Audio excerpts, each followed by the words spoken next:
Sejam bem-vindos, irmãos, à presença do Pai.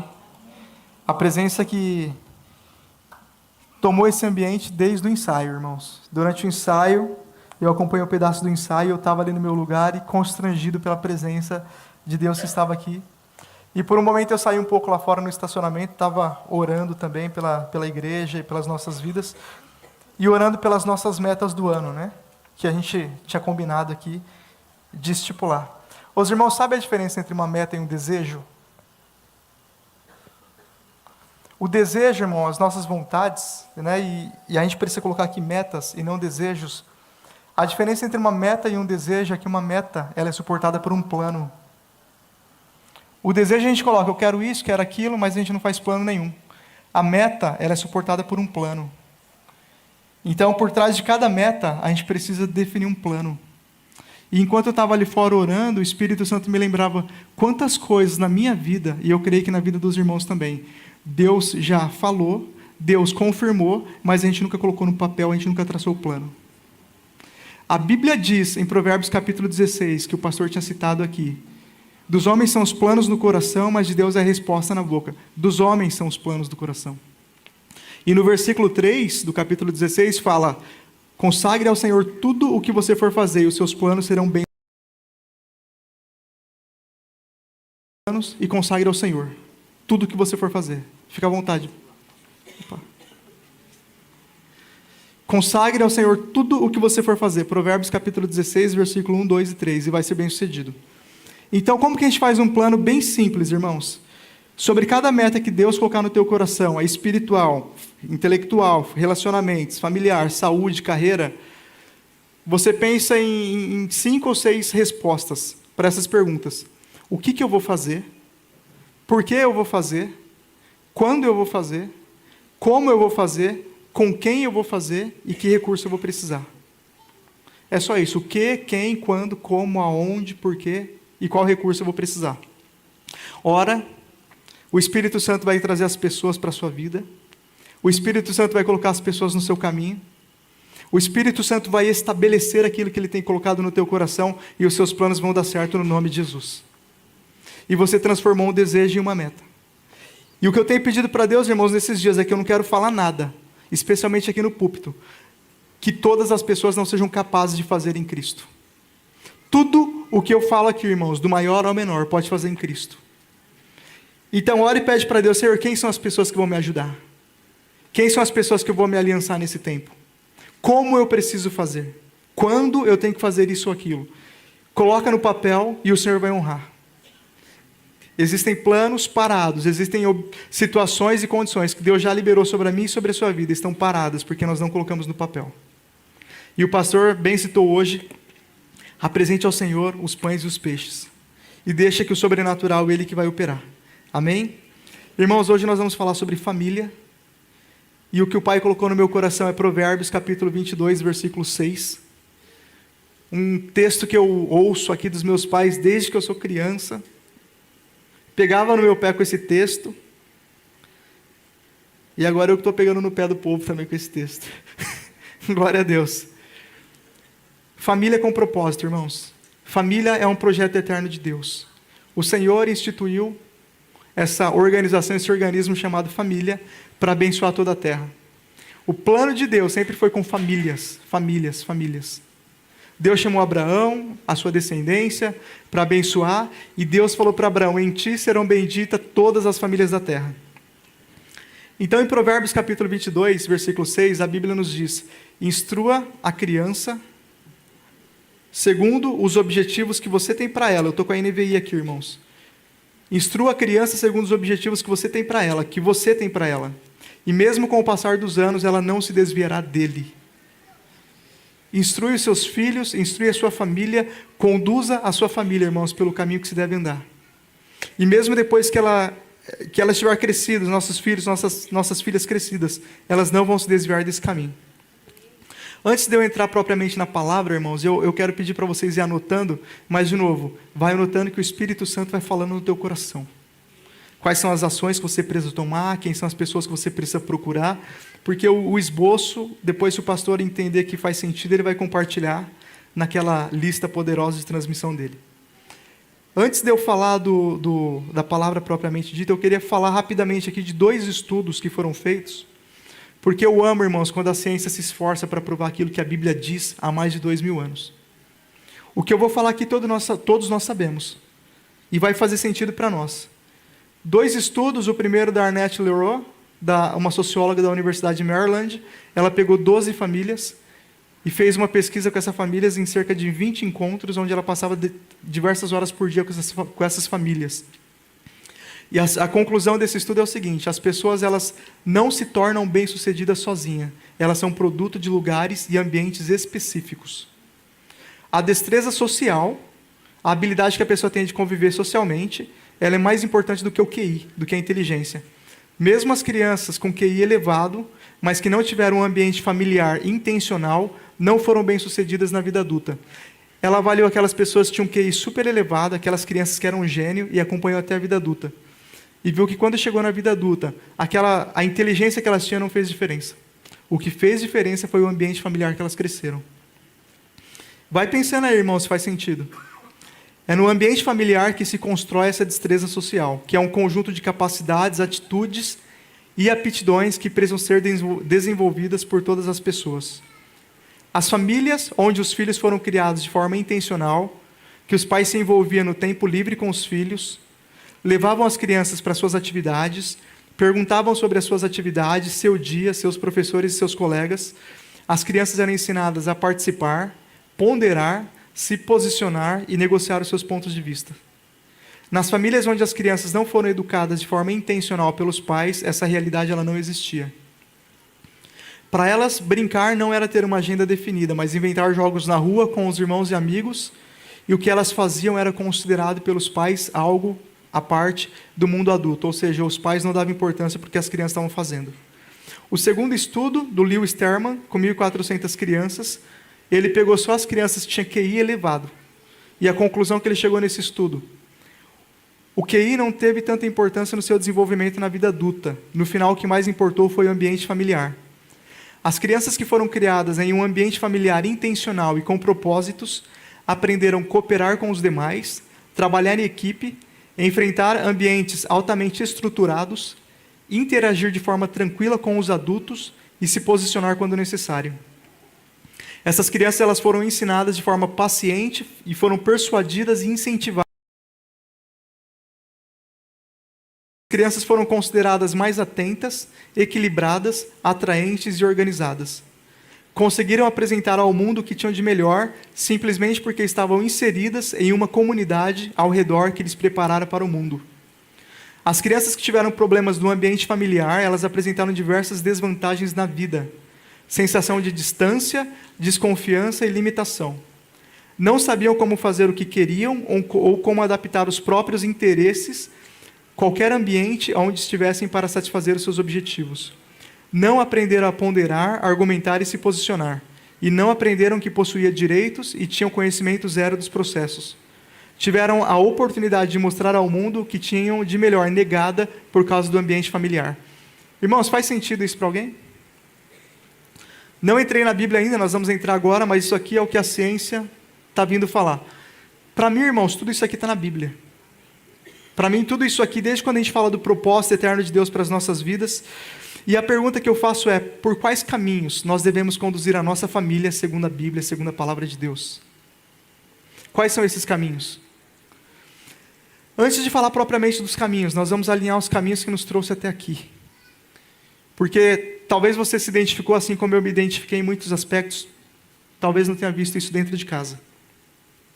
Em Hebreus capítulo 12, irmãos, no versículo 9, a Bíblia vai nos dizer que os nossos pais, eles fizeram o melhor que podia por nós, e eles nos disciplinaram segundo o seu conhecimento e segundo a sua natureza terrena. Está lá, ó, além disso, nós tínhamos pais humanos que nos disciplinavam e nós o respeitávamos, quanto mais devemos submeter ao Pai dos Espíritos, para assim vivermos. Os nossos pais, eles nos disciplinavam por curto período, segundo lhes parecia melhor, mas Deus nos disciplina para o nosso bem, para que participemos da sua santidade. Nós aprendemos, irmãos, segundo a cultura da nossa família. Nós aprendemos segundo a humanidade dos nossos pais. E Deus, depois de tudo isso, Ele veio nos ensinar segundo a cultura do reino. Então, irmãos, o que nós fazemos com os nossos pais, com os nossos entes, aqueles que nos antepassaram? Nós honramos, nós amamos e nós liberamos amor sobre a vida deles. Aquilo que eles fizeram para nós foi o que eles tinham de melhor para apresentar. Assim como o melhor que eu tenho hoje, eu tento apresentar para a vida das minhas filhas. E talvez a situação que me trouxe até aqui, em alguns aspectos, foi de fato limitada, porque eles eram humanos, porque eles tinham uma natureza terrena limitada. Nesse texto nós vemos que nós somos ensinados segundo esse conhecimento baseado na natureza humana. Ensinamentos que nem sempre foram à luz da Bíblia, nem sempre foram à luz da palavra de Deus. Isso é fato e pode ser a realidade de muitos de nós. Mas essa semana, irmãos, eu compartilhei ontem na célula. Quem esteve na célula essa semana, na sua célula? Amém, glória a Deus. A gente falou ontem na célula e essa semana aconteceu uma situação curiosa comigo. Eu vim ajudando um amigo há 2 anos e fazendo tudo que eu podia por ele. E incluindo ele em situações que eu não precisava incluir, ajudando em coisas que eu não precisava. Mas pensando no desenvolvimento dele, eu estava ajudando. Depois de 2 anos, essa semana ele teve uma oportunidade de me ajudar. Ele não me ajudou. Ele virou as costas, fez o dele e foi embora. E eu fiquei encucado com aquilo. Eu falei, meu Deus, não é possível. Será que isso aconteceu mesmo? Será que uma pessoa faria isso? E eu fiquei aquele dia inteiro perturbado com esse pensamento e pensando, não é possível, Senhor. E eu pensei, não, eu vou falar com ele. Eu vou mostrar, não é possível. E o Espírito Santo ministrou no meu coração, irmãos, naquele dia, que a gente não pode exigir uma mente, uma natureza transformada de pessoas que não nasceram de novo. Porque talvez a limitação dos nossos pais, que nos ensinaram segundo a sua natureza, a gente não pode exigir que eles tenham liberado sobre as nossas vidas algo que se refere a princípios do reino, se essa não foi a realidade deles. O que a gente faz nesse caso, irmãos? A única solução, apresenta Jesus.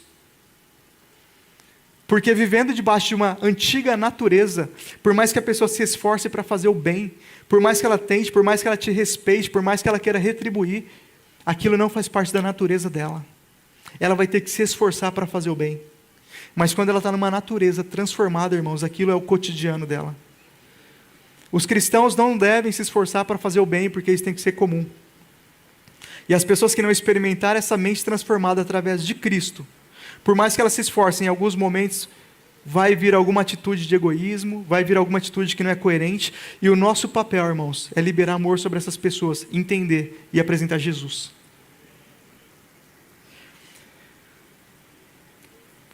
Porém, em Jesus, nós recebemos plena redenção para uma nova vida e uma nova natureza. Como eu disse, se você quer ver a transformação da sua família, dos seus pais, se eles não vieram de um contexto cristão, e desse contexto que nós estamos falando, apresenta Jesus. Apresenta Jesus, libera o amor de Deus, libera a graça. A Bíblia fala em Romanos 5,17 que se pela transgressão de um só homem a morte reinou por meio dele, muito mais aqueles que receberam de Deus a imensa provisão da graça e a dádiva da justiça reinarão em vida por meio de um único homem, Jesus Cristo.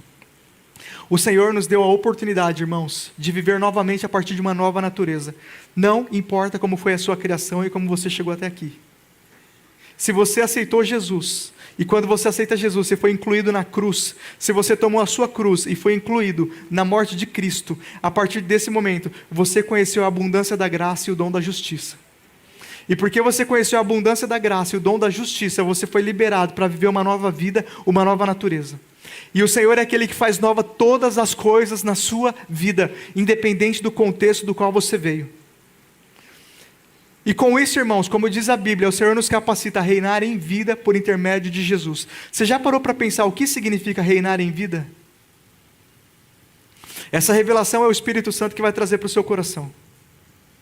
O que é reinar em vida através de Cristo Jesus? Mas então, irmãos, entendendo de onde nós viemos, entendendo que a cruz de Cristo anula todas as coisas, paga todas as dívidas, então aqui estão os próximos passos. Quais caminhos nós, a partir de agora, ou a partir do momento que nós encontramos a Cristo, quais caminhos nós temos que andar e conduzir a nossa casa e conduzir a nossa família? Primeiro, irmãos, que quando a Bíblia diz, instrui a família, instrui o menino, ensina o menino no caminho que se deve andar, a gente já sabe que somos nós andando nesse caminho e ensinando as pessoas a andar nesse caminho. No reino de Deus, o ensino ele funciona pelo exemplo. Só há uma forma de ensinar a nossa família, pelo exemplo. Os nossos filhos, eles não fazem o que a gente manda eles fazer. Os nossos filhos fazem o que vê a gente fazendo. Então, a premissa básica da gente instruir a nossa família nos caminhos de Deus é através do nosso exemplo. É nós sendo o modelo da nossa casa. O pastor Danilo Figueira, no livro Fazedor de Discípulos, ele diz que bons líderes conquistam a submissão de seus discípulos pelo poder do exemplo e não pela força do medo. O exemplo que você dá na sua casa, no seu local de trabalho, na sua família, é um poder avassalador. O seu exemplo, irmãos, às vezes de boca fechada, sem falar nada, o seu exemplo constrange muitas pessoas a viverem uma vida de santidade e de comunhão com Deus. É o seu exemplo por onde você passar. Eu sei que tem muitas pessoas. Quem aqui é pai e mãe? Pode levantar as mãos? Muitos pais e mães aqui. Quem aqui é filho? Filho, irmão, todos nós somos filhos, né, irmãos? Os que ainda não são pai e mãe são filhos. Então essa palavra é para você.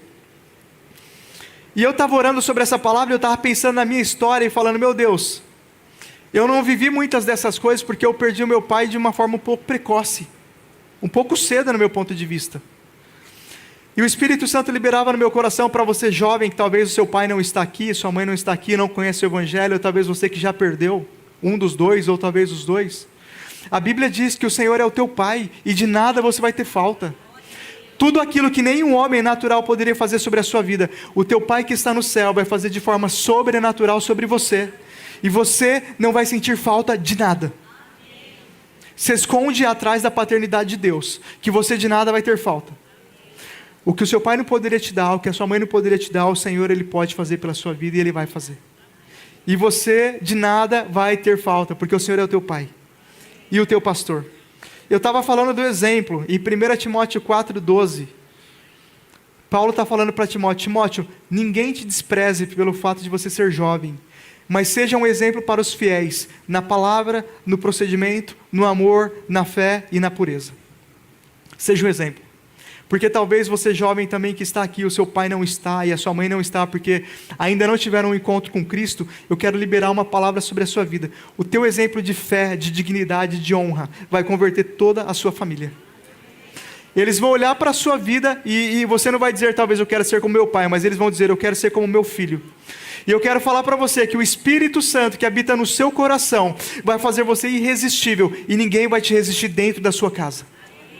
E se você não tem uma autoridade espiritual naquele ambiente, o Espírito Santo te constitui como autoridade espiritual sobre esse ambiente. Mais para frente nós vamos falar sobre autoridade espiritual. Mas se você é a pessoa que está em Cristo, você é autoridade espiritual naquele ambiente. E o Senhor te chamou para dar a direção naquele lugar. Paulo está falando isso para Timóteo. Timóteo, seja você o exemplo, que talvez você não viu. Timóteo tinha visto na avó e na mãe dele. Mas eu quero dizer para você hoje, seja o exemplo daquilo que talvez você não viu. Da honra, do caráter, da dignidade. Através de Cristo Jesus. Na palavra, no procedimento, no amor, na fé e na pureza. A influência, irmãos, da nossa vida, a minha influência para as minhas filhas, ela só é genuína pelo poder do meu exemplo. Se eu não der o exemplo, não adianta. Elas vão fazer na minha frente, quando eu virar as costas, elas vão fazer diferente. Isso vale para a nossa família, igreja, trabalho, comunidade, todos os lugares onde nós estivermos inseridos. Em Gênesis capítulo 20, versículo 20, Gênesis 26 e 27, em um momento de incerteza, os nossos pais da fé, Abraão e Isaac, eles cometem o mesmo erro. Abraão mente falando que Sara era sua irmã, e depois Isaac mente falando que Raquel era sua irmã. Porque os maus exemplos, irmãos, nos momentos de falha, de incerteza, de dúvida, eles também ficam fixos na cabeça dos nossos filhos e na nossa família e por onde a gente vai passando. Entre tantos caminhos justos que a gente tem que ensinar a nossa família, ensinar os nossos filhos através do exemplo, como a palavra, santidade, fé, amor, tudo que a gente viu Paulo falando para Timóteo, o Espírito Santo trouxe ao meu coração, irmãos, 4 caminhos que a gente precisa ensinar a nossa família a andar. Foram 4 caminhos que fizeram diferença na minha vida. Acredita em mim, irmãos, vai chegar o dia que seu filho vai precisar andar por esses caminhos. Vai chegar o dia, irmãos, que por enquanto as nossas crianças estão debaixo das nossas asas, mas vai chegar o dia que as nossas crianças vão ter que voar seus próprios voos. E nesse momento elas vão ter que estar preparadas. E é nossa responsabilidade preparar a próxima geração para continuar anunciando o reino. Então, desses 4 caminhos, irmãos, que eu gostaria de destacar aqui, nesta manhã. O primeiro é o caminho da responsabilidade. Irmãos, a responsabilidade é um subfruto do caráter transformado. Se você puder, se estiver ao seu alcance, se esforce para ensinar. E como o crente ensina, irmãos? Pelo exemplo. Se esforce para ensinar os seus filhos no caminho da responsabilidade. Joel capítulo 2, versículo 17, a Bíblia fala que os sacerdotes que ministram perante o Senhor chorem entre o pórtico do templo e o altar orando. A nossa família precisa aprender dentro de casa, através do exemplo, a força da responsabilidade. Teve muitos momentos, irmãos, não sei se já aconteceu com vocês. Eu levantei 4, 5, 6 horas da manhã para ir trabalhar, porque eu tinha uma responsabilidade. No momento que a minha motivação falhou, no momento que a minha vontade falhou, no momento que eu não queria, a força da responsabilidade que eu tinha me levou a continuar. Existem projetos que os seus filhos vão entrar, que nós vamos entrar, que a gente só vai conseguir terminar por causa da força da responsabilidade. Ensina desde pequeno, com 1 ano, com 2 anos, com 3 anos, a ter responsabilidade. Responsabilidade em tudo que faz. Responsabilidade quando se compromete com alguma coisa, responsabilidade na sua palavra, responsabilidade com seus brinquedos. Ensina o seu filho no caminho da responsabilidade. Os nossos filhos precisam ver em nós comprometimento com a família, com o reino, com o trabalho e com a sociedade. As minhas filhas precisam ver em mim, os seus filhos precisam ver em você, os jovens que estão casados agora, os jovens que vão casar, as pessoas precisam ver em você o caminho da responsabilidade. Os seus liderados na célula, os seus liderados no local de trabalho, precisam ver em você o exemplo daquilo que você prega. A vida cristã é uma vida de coerência. E eu vou repetir, irmãos, projetos que serão concluídos em nossa vida pelo poder da responsabilidade. Vai existir um dia que a gente só vai ter a responsabilidade para continuar. E os nossos filhos têm que aprender isso. Uma boa forma de dar exemplo na nossa casa, de responsabilidade, jamais reclamar dentro das nossas casas, especialmente na presença das crianças, do nosso trabalho, da igreja e dos irmãos.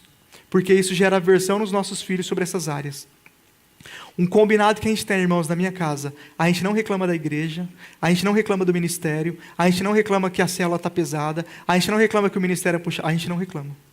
Dentro da nossa casa a gente não reclama em lugar nenhum, mas especialmente na frente das crianças. Porque se eu passar o dia inteiro reclamando para as minhas filhas que o meu trabalho é muito difícil, vocês acham que elas vão querer trabalhar ou vai criar uma aversão? Nossos filhos crescem com aversão de tudo aquilo que eles veem a gente passar a vida reclamando. Se você passar a vida reclamando do seu marido, do seu casamento, do seu relacionamento, você vai criar crianças que têm aversão a tudo isso. Então a gente tem esse combinado. Quando a situação é muito difícil no trabalho, o máximo que eu faço é reclamar um pouquinho para a Vanessa, e no outro dia eu já falo, esquece, está tudo bem, Deus é fiel. As minhas filhas hoje, irmãos, elas querem trabalhar onde eu trabalho, e todas elas querem uma vida no ministério. A Lorena fala que quer ser pastora, a Júlia fala que quer ser ministra de louvor, todas elas falam que querem uma vida no ministério, envolvidas com célula, com ministério, com isso, com aquilo. E é um combinado que a gente tem, irmãos. Se tiver pesado, a gente lembra de Gálatas 6:9. Não se canse de fazer o bem, porque a seu tempo colheremos se não houvermos desfalecido. Quando a gente cansa, a gente descansa.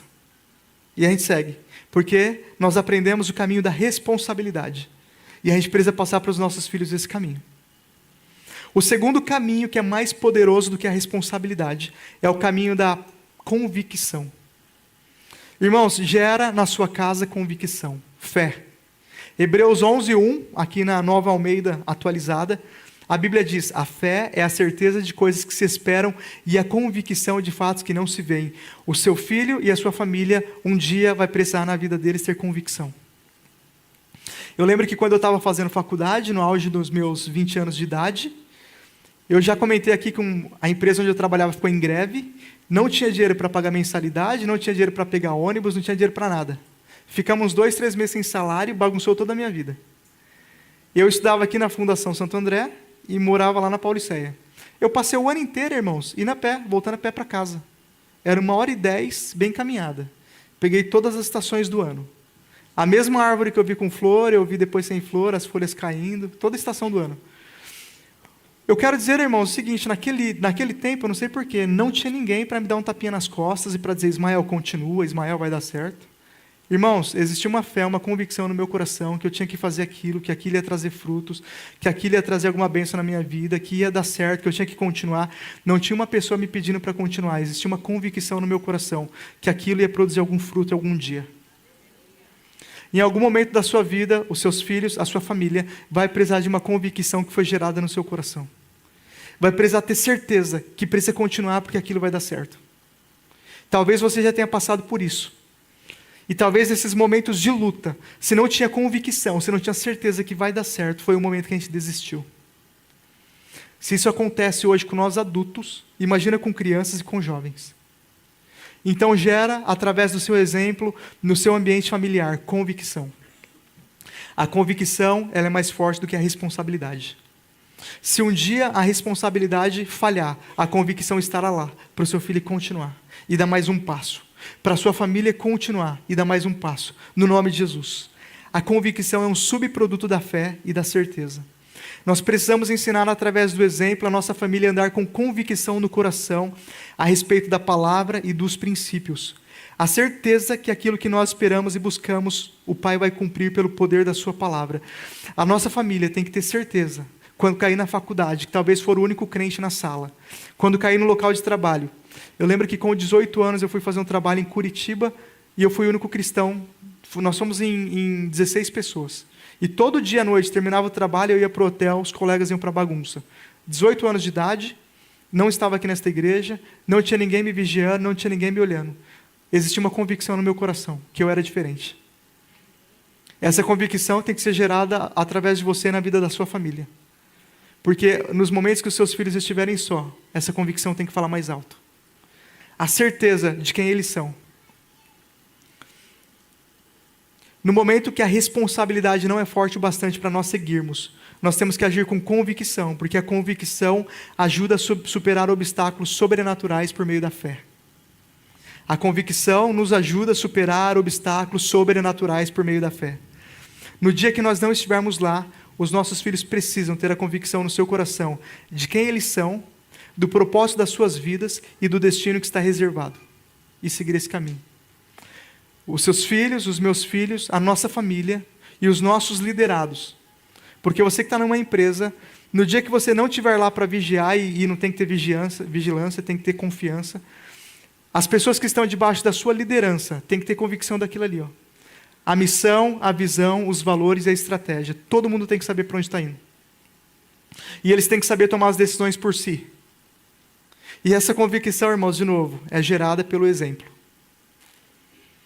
Mas tem uma força que é ainda mais poderosa do que a convicção. É a força da esperança. Eu amo a esperança, irmãos. Romanos 5, capítulo do 1 ao 5. Paulo vai nos ensinar o que é a esperança. Porque se um momento a responsabilidade não for forte o suficiente, a convicção não for forte o suficiente, a esperança precisa levantar. A esperança precisa insurgir no coração dos nossos filhos, nos nossos corações. Eu falo nossos filhos, irmão, mas no nosso coração. No coração da nossa família. No coração da nossa casa. A esperança ela tem que surgir. E dar a última palavra. Tendo sido, pois, justificado pela fé, nós temos paz com Deus por nosso Senhor Jesus Cristo, por meio de quem obtivemos acesso pela fé a esta graça, na qual agora estamos firmes e nos gloriamos na esperança da glória de Deus. Grava bem essa próxima parte. Não só isso, mas também nos gloriamos nas tribulações. Paulo se gloriava nas tribulações. Difícil, irmãos, a gente se gloriar, tem versões que diz, nos alegramos nas tribulações. Porque nós sabemos que a tribulação produz perseverança, a perseverança um caráter aprovado, e o caráter aprovado a esperança. A esperança ela é um subproduto das tribulações. Vem as tribulações na nossa vida, essas tribulações geram perseverança, a perseverança torna o nosso caráter aprovado, um caráter aprovado gera esperança no nosso coração. Só tem esperança, irmãos, aqueles que já passaram por tribulações, seguidas vezes, de forma sistemática. Por isso Paulo se alegrava nas tribulações. Nos dias de tribulações, as nossas famílias precisam ver em nós o exemplo da esperança. Porque tem pessoas que as tribulações geram amargura, gera afastamento, gera medo, esfria a fé no seu coração. Mas nós que somos nascidos de novo, as tribulações têm que gerar esperança, aprovar o nosso caráter. Perseverança, aprovar o nosso caráter e gerar esperança. As tribulações, elas geram esperança, então é comum que os pais tenham passado mais tribulações do que os filhos. Na minha casa foi assim, irmãos. O pastor citou aqui no começo. Eu fiz coisas que meus pais não fizeram. Minha mãe, a primeira vez que andou de avião foi depois dos 70. Eu fui com 18 anos. As minhas filhas foram com 2 anos. Eu passei tribulações que as minhas filhas nunca passaram. Vocês sabem por que eu não sou pastor dessa igreja? Não é por consagração, também. Eu não sou pastor dessa igreja, é o pastor Marcos, porque ele passou mais tribulações do que eu. Se ele passou mais tribulações do que eu, ele desenvolveu mais esperança do que eu, ele teve um caráter mais aprovado do que o meu, e existe mais esperança no coração dele do que o meu. Quando a gente estava conversando na sala, ele me falou: Ismael, eu já passei vários ventos. Eu falei: eu acredito. Quem já passou mais tribulações na sua casa, você ou seus filhos? Se você já passou mais tribulações na sua casa, quem está mais apto a tomar decisões baseado na esperança e não no medo? Você ou seus filhos? Então você consegue entender porque, segundo a Bíblia, são os pais que dirigem a sua casa? Sabe por que eu não sou CEO na empresa onde eu trabalho? Porque o meu CEO, o meu chefe, ele já passou mais tribulações do que eu. E as tribulações que ele passou desenvolveu a perseverança dele, desenvolveu o caráter aprovado dele, desenvolveu a esperança dele em muitas coisas. Se preocupa não, irmãos. Se você usar as tribulações para desenvolver o seu caráter, criar esperança e criar perseverança, você vai chegar onde Deus tem para a sua vida. É simples assim, irmãos. E quando o pastor falou para a gente respeitar os nossos pais, os cabelos brancos, e eu vou além, respeitar os anciões da igreja, respeitar os obreiros da igreja, respeitar os líderes, respeita as tribulações que eles passaram. Respeita a esperança que foi desenvolvida e foi gerada no coração deles. Nos dias de medo, nos dias de tentações, nos dias de situações, muitos de nós já foram experimentados nessas situações. Existe uma esperança. E aí a gente pode falar: vai dar tudo certo, eu já passei por isso, não é a primeira vez. Existem situações, irmãos, na minha vida e na sua vida, que você não tem mais medo. Às vezes vem a ameaça, vai ficar desempregado, você fala: isso aí para mim. Ah, vai ficar sem carro, andei a vida inteira de ônibus, estou experimentando. Minhas filhas nunca andaram de ônibus, irmãos. Elas andaram de ônibus fretado na excursão da escola. O sonho delas é andar de metrô. E a Vanessa falou: não, nós vamos combinar um dia, vocês vão andar de metrô. É o sonho e aí é aquele metrô Nutella, né? Que a gente vai até a Saúde, para o carro no estacionamento e pega metrô. Irmãos, as nossas crianças são uma geração que elas não vão conhecer caixa eletrônico. Elas não vão conhecer agência bancária. Vai ser tudo por aqui, ó. Esses dias eu levei minha filha no caixa eletrônico para tirar dinheiro, que eu falei: elas não vão conhecer dinheiro. Eu quase não uso papel moeda. Então, assim, de fato, você já passou tribulações, os seus pais passaram tribulações, foram experimentados, foram desenvolvidos. Tem esperança, tem perseverança. Nos dias maus, nós precisamos conduzir a nossa casa por um caminho de esperança. Irmãos, se algum dia a notícia ruim bater na sua porta, você precisa conduzir a sua casa em esperança. Geralmente o líder é aquele que já passou por mais processos e logo teve o seu caráter mais aperfeiçoado, a esperança melhor desenvolvida, e esse líder está apto para tomar melhores decisões. Irmãos, sobre quais caminhos têm sido as decisões tomadas na sua casa? Uma coisa que eu comento com a Vanessa, que eu comentei com a Vanessa, que a gente decidiu juntos nos dias de tribulações: nós nunca vamos tomar decisões baseadas no medo, na ansiedade ou na impulsividade. Nós vamos tomar decisões baseadas em princípios. Se algum dia a gente tiver que ir para a esquerda por medo, ou para a direita por coragem, nós vamos para a direita por coragem. Se algum dia a gente tiver que ir para a esquerda por impulso, ou para a direita pela prudência, nós vamos pela direita pela prudência. Nós vamos pagar o preço da verdade, da coerência. Essa foi uma decisão que nós tomamos. E sobre quais caminhos têm sido as decisões na sua casa? Pensa e vai anotando com você mesmo o que o Espírito Santo está falando. Nós não vamos tomar decisões baseadas no medo, na preocupação ou na dúvida. Nós vamos tomar as decisões da nossa casa baseadas na fé, na esperança, na convicção e nas possibilidades. Quando você tiver que decidir, decida baseado na fé. Decida baseado na esperança. Por isso a Bíblia é bem clara, irmãos. Os pais dirigem as suas famílias. Os pais dirigem as suas casas. O pai e a mãe. Aqueles que vão tomar decisões por esperança e não por medo. E o quarto caminho, irmãos, que a gente tem que ensinar aos nossos filhos e desenvolver a nossa família. O caminho que a gente tem que instruir a nossa família. E o crente ensina como? Pelo exemplo. O quarto caminho, que é o mais forte no meu ponto de vista, que a gente precisa instruir através do exemplo a nossa casa, está em Gênesis capítulo 29, do 18 ao 20.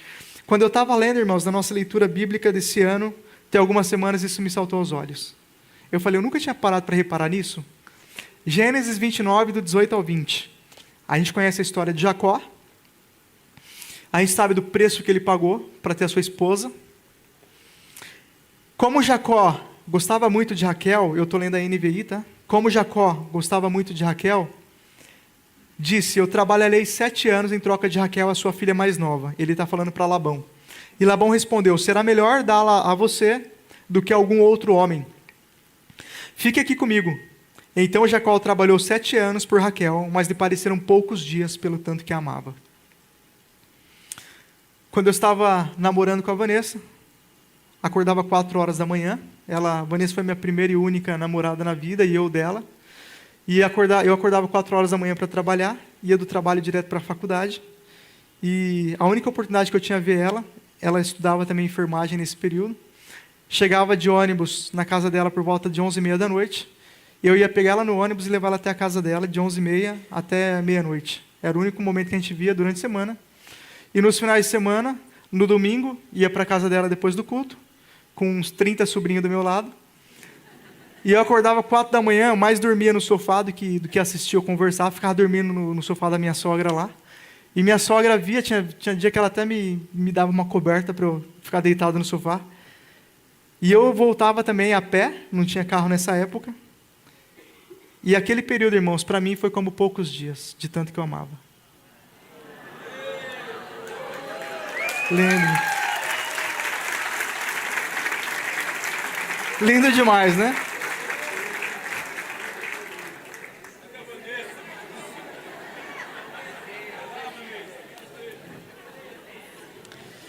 Existe uma força, irmãos, que nasce no nosso coração que só a paixão pode gerar. Só a paixão pode gerar. De todas, a paixão é a força mais poderosa. Ela anestesia a dor através da possibilidade da conquista. A paixão no seu coração vai anestesiar todas as dores através da possibilidade da conquista. O que faz a diferença na vida das pessoas que consideram seus caminhos um jugo suave ou um jugo duro e um fardo leve ou um fardo pesado é a paixão que move ele. Jesus, quando ele falou, tomai sobre vós o meu jugo, que é leve, o meu jugo que é suave e o meu fardo que é leve, é porque ele estava apaixonado pela igreja. Uma pessoa que está apaixonada, que tem uma paixão no seu coração, todo fardo é leve e todo jugo é suave. E nunca é forte bastante. O nosso papel, ele também é conduzir a nossa família pelo caminho da paixão, levando os nossos filhos, cônjuges, amigos e todos aqueles que estão à nossa volta, viverem apaixonados por Deus, pelo reino, pelas pessoas, pela obra e pelo propósito. Irmão, se eu puder te dar um conselho, ensina o seu filho a queimar de paixão por Deus. Queimar de paixão, queimar de amor, queimar de paixão, até não aguenta mais. Ensina o seu filho a queimar de paixão por tudo que diz respeito ao reino de Deus.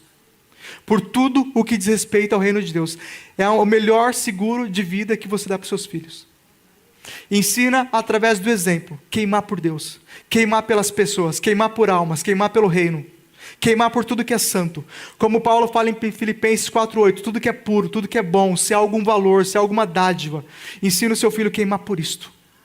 Ensina o seu filho a queimar de paixão por estudar. Ensina o seu filho a queimar de paixão por ajudar pessoas, por abençoar, por servir, por desenvolver a humildade. Ensine o seu filho a queimar de paixão. Porque por mais que por mais que a responsabilidade, a convicção, a esperança vai levar o seu filho muito longe, existem lutas, situações que ele só vai conseguir transpor através da paixão do coração dele. Nós ontem passamos aqui a manhã inteira no ensaio, a tarde envolvido com as coisas do ministério, à noite célula. Hoje a Vanessa me fez acordar 5 da manhã para estar aqui no ensaio. À noite a gente volta, o nosso coração queima de paixão. Não é pesado, não diz respeito a um cargo, nós queremos estar aqui. Se o pastor falar, Ismael, você não vai ministrar, eu vou falar, então nós vamos estar ali adorando, arrumando a cadeira, fazendo alguma coisa. Nós queremos estar envolvidos. Porque nós temos uma paixão e o nosso desafio, gerar essa mesma paixão no coração das nossas filhas. Paixão por Deus. O que me trouxe até aqui foi a paixão que o Espírito Santo gerou no meu coração por Ele e pela sua obra. E pelo seu reino. Nos tempos que a gente estava lá na favela e muitos amigos morrendo e isso e aquilo, o Espírito Santo estava nos guardando. Porque o nosso coração estava apaixonado por Ele. A paixão é a força mais poderosa. Que te leva a conquistar e que anestesia a sua dor pelas possibilidades da conquista. A nossa casa, ela precisa estar apaixonada pela missão, pela visão, pelos valores, pelos princípios do reino. Você precisa ensinar a sua família através do exemplo.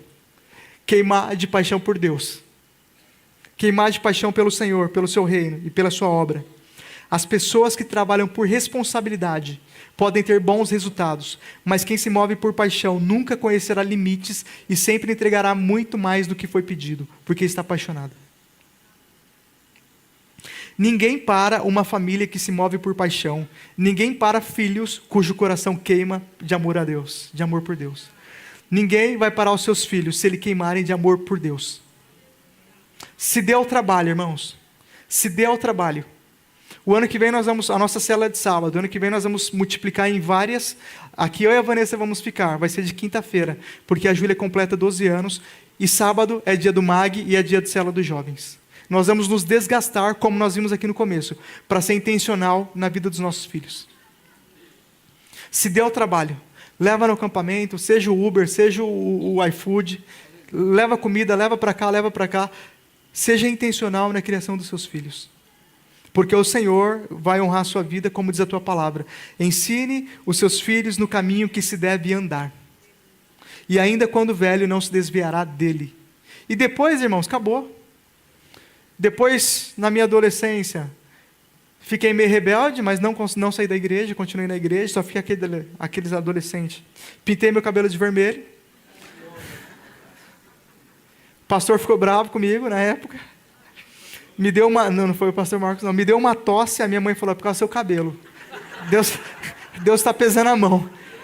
Eu fiquei 2 semanas com tosse, irmão, uma tosse que não sarava. Minha mãe falou, Deus está pesando a mão. É por causa do seu cabelo.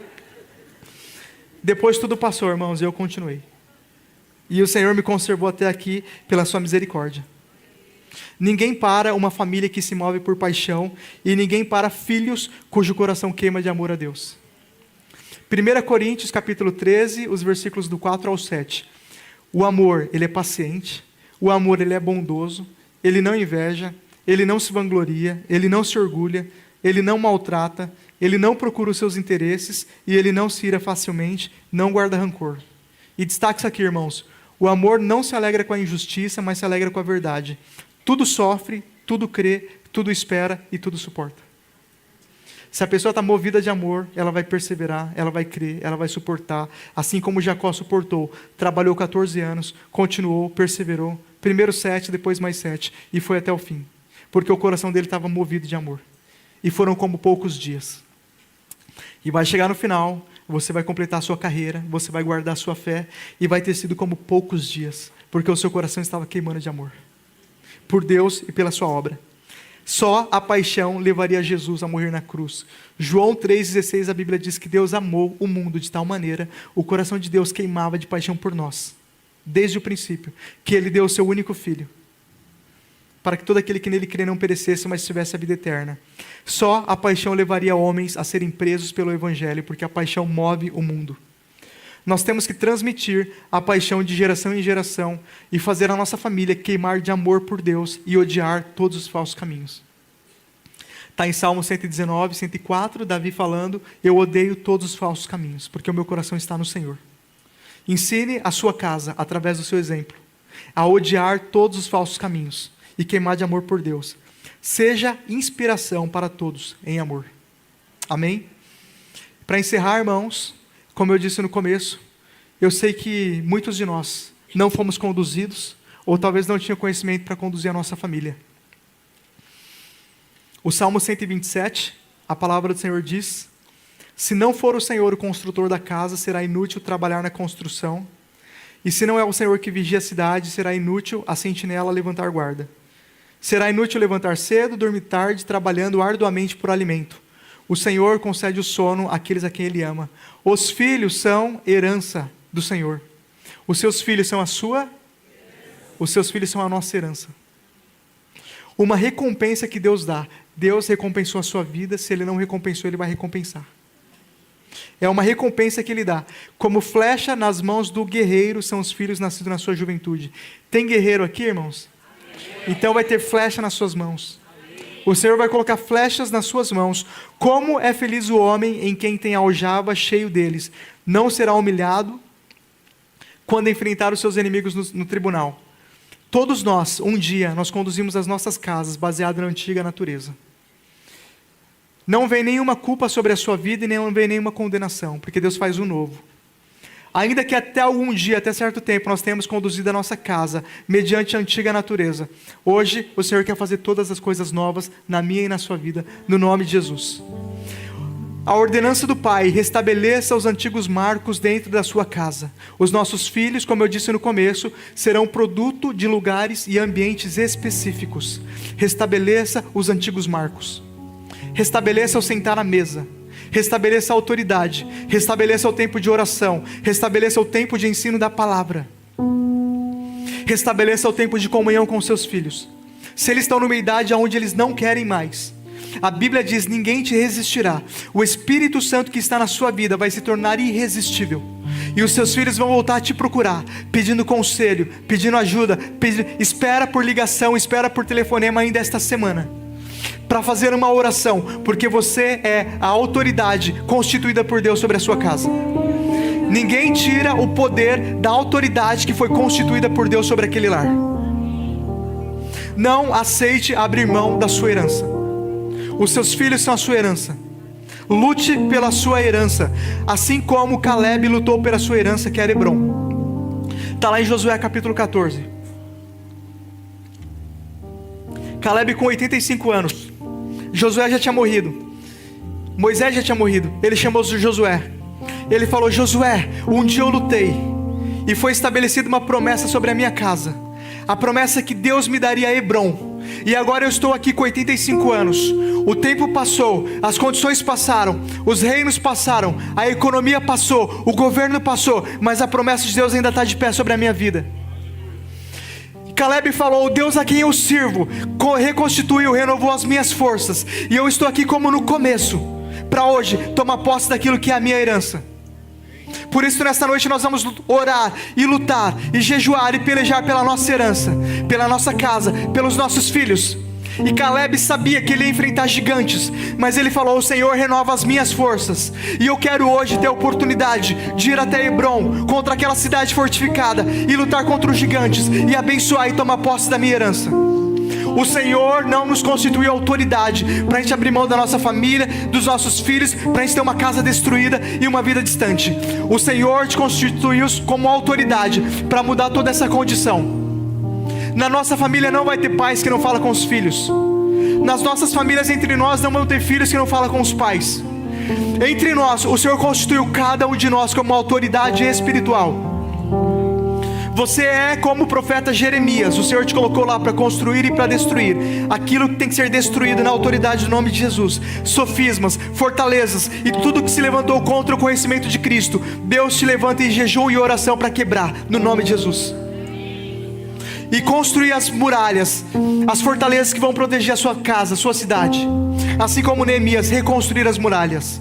Reconstruir a muralha do temor, da santidade, da comunhão, de uma vida digna, no nome de Jesus. Eu lembro, irmãos, o último exemplo de hoje, prometo. Meu pai estava na sala orando e ele falou para o meu irmão: abaixa a televisão no quarto. Naquela época a televisão era pecado.